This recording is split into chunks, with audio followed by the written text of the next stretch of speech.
Bank കൊള്ള എന്ന് കേൾക്കുമ്പോൾ നമ്മുടെ മനസ്സിലേക്ക് ആദ്യം വരുന്നത് എന്താണ്? മുഖംമൂടി ധരിച്ച കയ്യിൽ മാരകായുധങ്ങളെ ഏന്തിയ ഒരു കൂട്ടം ആളുകൾ. അവർ ബാങ്കിലേക്ക് ഇരച്ചു കയറുന്നു, സെക്യൂരിറ്റി ഗാർഡുകളെ തോക്കിന് മുന്നിൽ നിർത്തുന്നു, ലോക്കറുകൾ തകർക്കുന്നു, കോടിക്കണക്കിന് രൂപ ചാക്കുകളിലാക്കി വണ്ടി ഓടിച്ച് രക്ഷപ്പെടുന്നു. ഹോളിവുഡ് സിനിമകളിലും മണി ഹീസ്റ്റ് പോലെയുള്ള വെബ് സീരീസുകളിലും നമ്മൾ കണ്ടിട്ടുള്ളത് ഇത്തരം ആസൂത്രിതമായ കൊള്ളകളാണ്. എന്നാൽ നമ്മൾ ജീവിക്കുന്ന ഈ 21ാം നൂറ്റാണ്ടിൽ ലോകത്തിലെ ഏറ്റവും വലിയ ബാങ്ക് കൊള്ള അടക്കാൻ ഒരു തോക്കോ ഒരു തുള്ളി ചോരയോ ഒരു മുഖംമൂടിയോ ആവശ്യം വന്നില്ല എന്ന് പറഞ്ഞാൽ നിങ്ങൾ വിശ്വസിക്കുമോ? ഈ കഥ നടക്കുന്നത് ഒരു സാധാരണ ബാങ്കിലല്ല, ഒരു രാജ്യത്തിന്റെ മുഴുവൻ സാമ്പത്തിക സ്രോതസ്സും നിയന്ത്രിക്കുന്ന ബംഗ്ലാദേശ് സെൻട്രൽ ബാങ്കിലാണ്.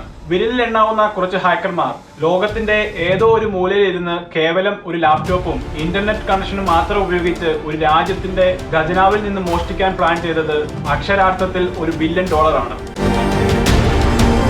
അതായത് ഏകദേശം 8000 കോടിയിലധികം ഇന്ത്യൻ രൂപ. ഈ കൊള്ളയുടെ ഓരോ അധ്യായവും പരിശോധിച്ചാൽ ഒരു കാര്യം വ്യക്തമാകും. ലോകത്തിലെ ഏറ്റവും വലിയ അന്വേഷണ ഏജൻസിയായ FBI-യെയും അമേരിക്കൻ ഫെഡറൽ റിസർവിനെയും അന്താരാഷ്ട്ര സൈബർ സുരക്ഷാ വിദഗ്ധരെയും ഒരുപോലെ ഇരുട്ടിൽ നിർത്തിയ ഒരു ഡിജിറ്റൽ യുദ്ധതന്ത്രമായിരുന്നു ഇത്.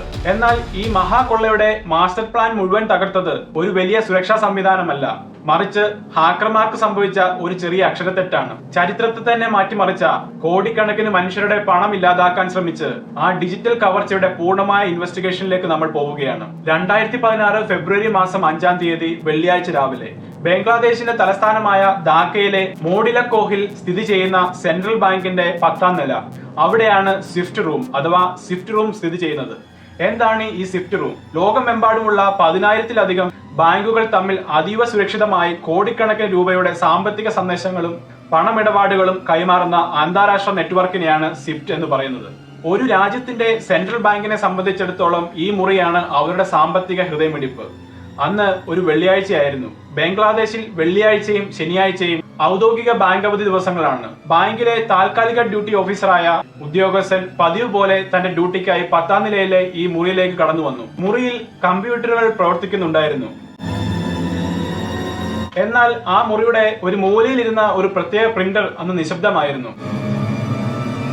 സാധാരണയായി സ്വിഫ്റ്റ് നെറ്റ്വർക്ക് വഴി വരുന്നതും പോകുന്നതുമായ ഓരോ വലിയ പണമിടപാടുകളുടെയും കൺഫർമേഷൻ രസീതുകൾ ഈ പ്രിന്റർ സ്വയമേ പ്രിന്റ് ചെയ്ത് പുറത്തുവിടാറുണ്ട്.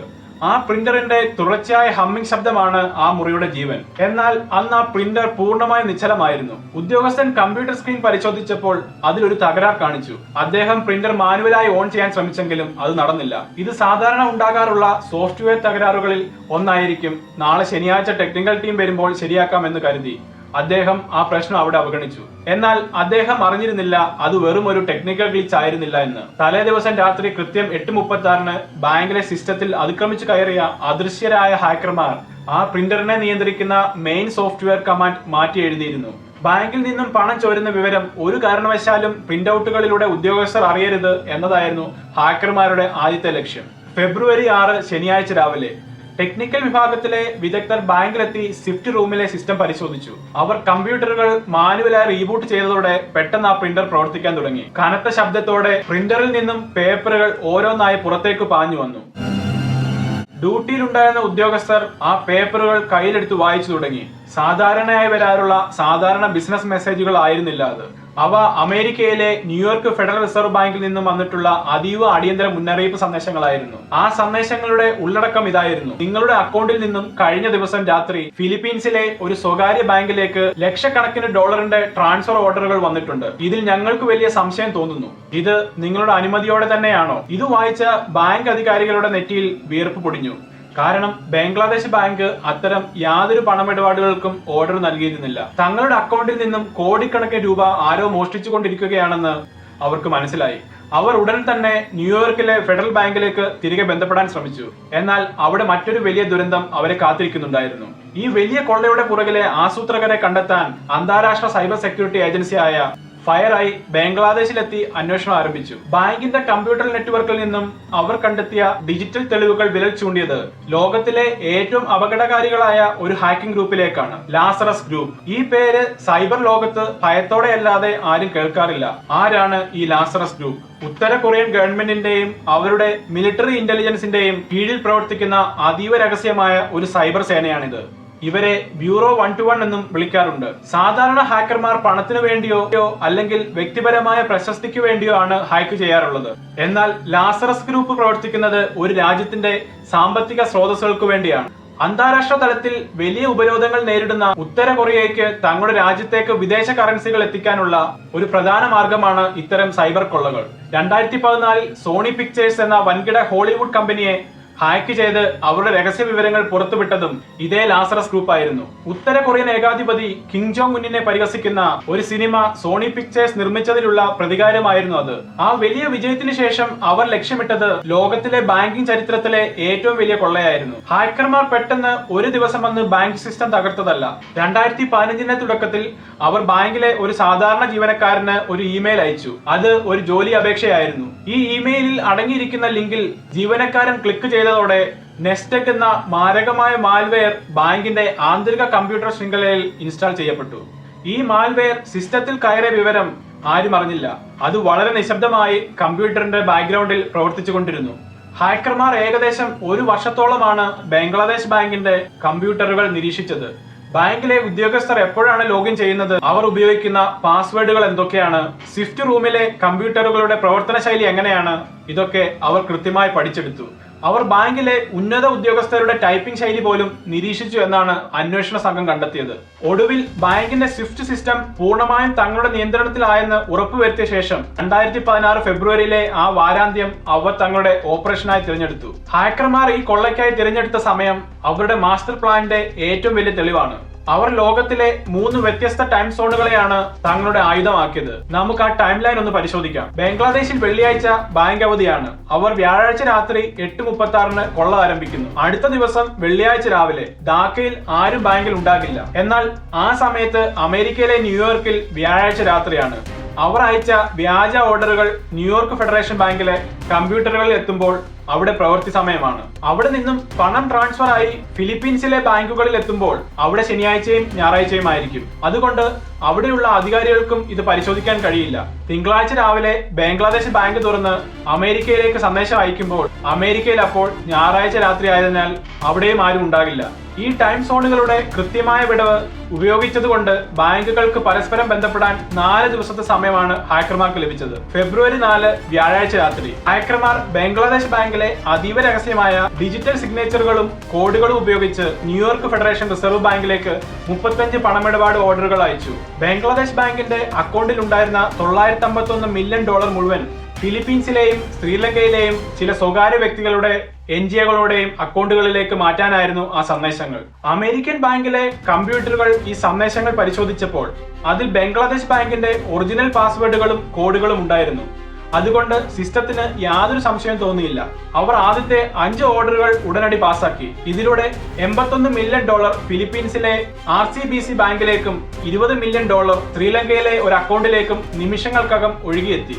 ബാക്കി 30 ഓർഡറുകൾ കൂടി പാസാക്കാൻ കമ്പ്യൂട്ടർ തയ്യാറെടുക്കുമ്പോഴാണ് ആ അവിശ്വസനീയമായ സംഭവം നടക്കുന്നത്. ഹാക്കർമാർ അയച്ച 5ാമത്തെ ഓർഡർ ശ്രീലങ്കയിലുള്ള ഷാലിക്ക ഫൗണ്ടേഷൻ എന്ന ഒരു സ്വകാര്യ എൻജിഒയുടെ അക്കൗണ്ടിലേക്കായിരുന്നു. $20 മില്യൺ ആണ് ഈ അക്കൗണ്ടിലേക്ക് പോകേണ്ടിയിരുന്നത്. എന്നാൽ ഈ ഓർഡർ ടൈപ്പ് ചെയ്യുന്നതിനിടെ ഹാക്കർമാർക്ക് വലിയൊരു അബദ്ധം പറ്റി. അവർ ഫൗണ്ടേഷൻ എന്ന വാക്കിന്റെ സ്പെല്ലിംഗ് തെറ്റായി ഫൗണ്ടേഷൻ എന്ന് രേഖപ്പെടുത്തി. ഈ പണമിടപാട് റൂട്ട് ചെയ്യപ്പെട്ടിരുന്നത് ജർമ്മനിയിലെ പ്രശസ്തമായ ഡച്ചെ ബാങ്ക് വഴിയായിരുന്നു. ട്രാൻസാക്ഷനുകൾ പരിശോധിക്കുന്ന അവരുടെ ഓട്ടോമേറ്റഡ് സെക്യൂരിറ്റി സിസ്റ്റം ഈ ഫൗണ്ടേഷൻ എന്ന വാക്ക് ഒരു അസ്വാഭാവിക വാക്കായി കണ്ടെത്തി. ഒരു അന്താരാഷ്ട്ര ട്രാൻസ്ഫറിൽ ഇത്തരം ഒരു സ്പെല്ലിംഗ് മിസ്റ്റേക്ക് വരുന്നത് സാധാരണമല്ല. കമ്പ്യൂട്ടർ സിസ്റ്റം ആ ഓർഡർ താൽക്കാലികമായി ഹോൾഡ് ചെയ്തു. കൂടുതൽ വ്യക്തതയ്ക്കായി ശ്രീലങ്കയിലെ പാൻ ഏഷ്യ ബാങ്കിലേക്ക് സന്ദേശം അയക്കുകയും ചെയ്തു. ശ്രീലങ്കൻ ബാങ്ക് ഉദ്യോഗസ്ഥർ ഈ അക്കൗണ്ട് പരിശോധിച്ചപ്പോൾ അവർക്ക് വലിയ അത്ഭുതം തോന്നി. കാരണം ഒരു ചെറിയ എൻജിഒ ആയ ഷാവിക ഫൗണ്ടേഷന്റെ അക്കൗണ്ടിലേക്ക് സാധാരണ വരാറുള്ളത് ചെറിയ തുകകളാണ്. അവിടേക്കാണ് ഒറ്റയടിക്ക് $20 മില്യൺ ഏകദേശം 160 കോടി രൂപ വരുന്നത്. അവർ ഉടൻ തന്നെ ഈ വിവരം ന്യൂയോർക്ക് ഫെഡറൽ റിസർവിനെ അറിയിച്ചു. ഈ സമയം കൊണ്ട് അമേരിക്കൻ ബാങ്കിനും മറ്റൊരു കാര്യം മനസ്സിലായിട്ടുണ്ടായിരുന്നു. ഹാക്കർമാർ പണം അയക്കാൻ ആവശ്യപ്പെട്ട ചില അക്കൗണ്ടുകളുടെ വിലാസത്തിൽ ജൂപ്പിറ്റർ എന്നൊരു വാക്കുണ്ടായിരുന്നു. അതേസമയം ഇറാനുമായി ബന്ധമുള്ള ജൂപ്പിറ്റർ എന്ന പേരുള്ള ഒരു കപ്പലിനെതിരെ അമേരിക്ക ഉപരോധം ഏർപ്പെടുത്തിയിരുന്ന സമയമായിരുന്നു അത്. ഈ 2 കാര്യങ്ങളും ഓർത്തു വന്നതോടെ ന്യൂയോർക്ക് ഫെഡറൽ ബാങ്ക് ബാക്കിയുണ്ടായിരുന്ന 30 പണമിടപാട് ഓർഡറുകളും പൂർണ്ണമായി റദ്ദാക്കി. ഹാക്കർമാർക്ക് സംഭവിച്ച ആ ഒരൊറ്റ അക്ഷരത്തെറ്റ് കാരണം ബംഗ്ലാദേശ് ബാങ്കിന് തിരികെ ലഭിച്ചത് $850 മില്യൺ, ഏകദേശം 7000 കോടി രൂപ. എന്നാൽ അതിനു മുൻപേ തന്നെ ഫിലിപ്പീൻസിലെ ബാങ്കിലേക്ക് എത്തിയ ആ $81 മില്യൺ എന്ത് സംഭവിച്ചു? അത് കണ്ടെത്താൻ അന്വേഷണ സംഘം പോയത് മനിലയിലെ വലിയ ചൂതാട്ട കേന്ദ്രങ്ങളിലേക്കാണ്. ഫിലിപ്പീൻസിന്റെ തലസ്ഥാനമായ മനിലയിലെ ജുപ്പിറ്റർ സ്ട്രീറ്റിലുള്ള RCBC ബാങ്ക് ശാഖ കൊള്ള നടക്കുന്നതിനും ഒരു വർഷം മുമ്പ്, അതായത് 2015 മെയ് മാസത്തിൽ തന്നെ ഹാക്കർമാർ ഇവിടെ വ്യാജ പേരുകളിൽ 4 അക്കൗണ്ടുകൾ തുറന്നിട്ടുണ്ടായിരുന്നു. ഈ അക്കൗണ്ടുകളിൽ ഒരു വർഷമായി യാതൊരു ഇടപാടുകളും നടന്നിരുന്നില്ല. എന്നാൽ ഫെബ്രുവരി 5-ന് ബംഗ്ലാദേശ് ബാങ്കിൽ നിന്നും വന്ന $81 മില്യൺ കൃത്യമായി വന്നെത്തിയത് ഈ 4 അക്കൗണ്ടുകളിലേക്കാണ്. ബംഗ്ലാദേശ് ബാങ്ക് തങ്ങളുടെ പണം നഷ്ടപ്പെട്ട വിവരം അറിഞ്ഞ് ഈ അക്കൗണ്ടുകൾ മരവിപ്പിക്കാൻ ആവശ്യപ്പെട്ട് RCBC ബാങ്കിലേക്ക് അടിയന്തര സന്ദേശം അയച്ചു. എന്നാൽ ആ ശാഖയിലെ ബാങ്ക് മാനേജറായിരുന്ന മായ ദെഗുറ്റോ ആ സന്ദേശം മനഃപൂർവ്വം അവഗണിച്ചു എന്നാണ് പിന്നീട് തെളിഞ്ഞത്. അവർ ആ പണം അക്കൗണ്ടുകളിൽ നിന്നും പിൻവലിക്കാൻ അനുവാദം നൽകി. ഒരു വലിയ തുക പ്രാദേശിക കറൻസിയായ ഫിലിപ്പീൻ പേസോ ആക്കി മാറ്റി ഫിൽറെയിം എന്ന റെമിറ്റൻസ് കമ്പനി വഴി കാസിനോ ഏജന്റുമാർക്ക് കൈമാറി. വലിയ ബാഗുകളിലാക്കിയാണ് ഈ കള്ളപ്പണം ബാങ്കിൽ നിന്നും കടത്തിയത്. എന്തുകൊണ്ടാണ് ഹാക്കർമാർ ഈ പണം വെളുപ്പിക്കാൻ കാസിനോകൾ തിരഞ്ഞെടുത്തത്? അതിനു പിന്നിൽ വ്യക്തമായ ഒരു നിയമപരമായ ലൂപ്പ് ഹോൾ ഉണ്ടായിരുന്നു. ആ സമയത്ത് ഫിലിപ്പീൻസിലെ കള്ളപ്പണം വെളുപ്പിക്കൽ നിരോധന സമയത്തിന്റെ പരിധിയിൽ കാസിനോകൾ ഉൾപ്പെട്ടിരുന്നില്ല. അതുകൊണ്ട് തന്നെ കാസിനോകളിൽ ആര് എത്ര കോടി രൂപ കൊണ്ടുവന്ന് ചൂതാടിയാലും അത് ഗവൺമെന്റിനെ അറിയിക്കേണ്ട ബാധ്യത അവർക്കില്ലായിരുന്നു. ഹാക്കർമാരുടെ ഏജന്റുമാർ ഈ പണം ഉപയോഗിച്ച് മനിലയിലെ സോലെയർ കാസിനോ, മിഡാസ് ഹോട്ടൽ എന്നിവിടങ്ങളിൽ നിന്നും കോടിക്കണക്കിന് രൂപയുടെ VIP ചിപ്പുകൾ വാങ്ങി. അവർ ദിവസങ്ങളോളം അവിടെ ഇരുന്ന് ചൂതാട്ടങ്ങളിൽ ഏർപ്പെട്ടു. കളിയുടെ അവസാനം ഈ ചിപ്പുകൾ തിരികെ നൽകി അവർ പുതിയതും നിയമപരവുമായ പണമായി അത് മാറ്റിയെടുത്തു. ഡിജിറ്റൽ ലോകത്തെ എല്ലാ തെളിവുകളും ഇല്ലാതാക്കി പണം പൂർണ്ണമായും അപ്രത്യക്ഷമാക്കാൻ അവർക്ക് കഴിഞ്ഞു. ഈ വലിയ കൊള്ള പുറത്തായതോടെ ഫിലിപ്പീൻസ് ഗവൺമെന്റും അമേരിക്കൻ FBI-യും സംയുക്തമായി വലിയ അന്വേഷണം പ്രഖ്യാപിച്ചു. ഫിലിപ്പീൻ സെനറ്റിൽ ആഴ്ചകളോളം നീണ്ട തത്സമയ വിചാരണകൾ നടന്നു. ബാങ്ക് മാനേജറായ ദെഗുറ്റോ വലിയ രീതിയിലുള്ള കോഴ വാങ്ങിക്കൊണ്ടാണ് ഹാക്കർമാരെ സഹായിച്ചത് എന്ന് അന്വേഷണത്തിൽ കണ്ടെത്തി. 2019 ഫിലിപ്പീൻസ് കോടതി അവരെ കുറ്റക്കാരായി കണ്ടെത്തുകയും 8 വർഷത്തെ തടവ് ശിക്ഷയ്ക്കും ഭീമമായ പിഴ വിധിക്കുകയും ചെയ്തു. RCBC ബാങ്കിന് തങ്ങളുടെ വീഴ്ചയ്ക്ക് പിഴയായി ഫിലിപ്പീൻ സെൻട്രൽ ബാങ്കിന് $1 ബില്യൺ നൽകേണ്ടി വന്നു. എന്നാൽ ഇത്രയൊക്കെ ഇൻവെസ്റ്റിഗേഷൻസ് നടന്നിട്ടും മോഷ്ടിക്കപ്പെട്ട ആ $81 മില്യൺ വെറും $15 മില്യൺ മാത്രമാണ് ബംഗ്ലാദേശിന് തിരികെ ലഭിച്ചത്. ബാക്കി തുക മുഴുവൻ കാസിനോകളിലൂടെ ഉത്തര കൊറിയയുടെ ഔദ്യോഗിക അക്കൗണ്ടിലേക്ക് മാറ്റപ്പെട്ടു കഴിഞ്ഞിരുന്നു. ബംഗ്ലാദേശ് ബാങ്ക് സൈബർ ഹീസ്റ്റ് കേവലം ഒരു ബാങ്ക് കൊള്ളയുടെ കഥയല്ല. അത് ആധുനിക ഡിജിറ്റൽ ലോകം നേരിടുന്ന ഏറ്റവും വലിയ സുരക്ഷാ ഭീഷണിയുടെ ഓർമ്മപ്പെടുത്തലാണ്. നമ്മൾ നമ്മുടെ പണം ബാങ്കുകളിൽ പൂർണ്ണമായും സുരക്ഷിതമാണെന്ന് വിശ്വസിക്കുമ്പോൾ ലോകത്തിന്റെ മറ്റൊരു കോണിലിരിക്കുന്ന ഹാക്കർമാർക്ക് ഒരു രാജ്യത്തിന്റെ സെൻട്രൽ ബാങ്കിനെ പോലും വെല്ലുവിളിക്കാൻ കഴിയുമെന്ന് ഈ സംഭവം തെളിയിച്ചു. ഒരു ജീവനക്കാരൻ അശ്രദ്ധമായി ക്ലിക്ക് ചെയ്ത ഒരു ലിങ്കും ഒരു ഓഫീസിലെ കേടായ പ്രിന്ററുമാണ് ഈ വലിയ ദുരന്തത്തിന് വഴിയൊരുക്കിയത്. സാങ്കേതിക വിദ്യ എത്രത്തോളം വളരുന്നുവോ അത്രത്തോളം തന്നെ നമ്മുടെ സുരക്ഷാ മുൻകരുതലുകളും ശക്തമാക്കേണ്ടതുണ്ട്. ഇല്ലെങ്കിൽ ചരിത്രത്തിലെ ഇത്തരം കറുത്ത അധ്യായങ്ങൾ പുതിയ രൂപത്തിൽ ആവർത്തിച്ചുകൊണ്ടേയിരിക്കും. അടുത്ത വീഡിയോയുമായി വീണ്ടും കാണാം. അതുവരെ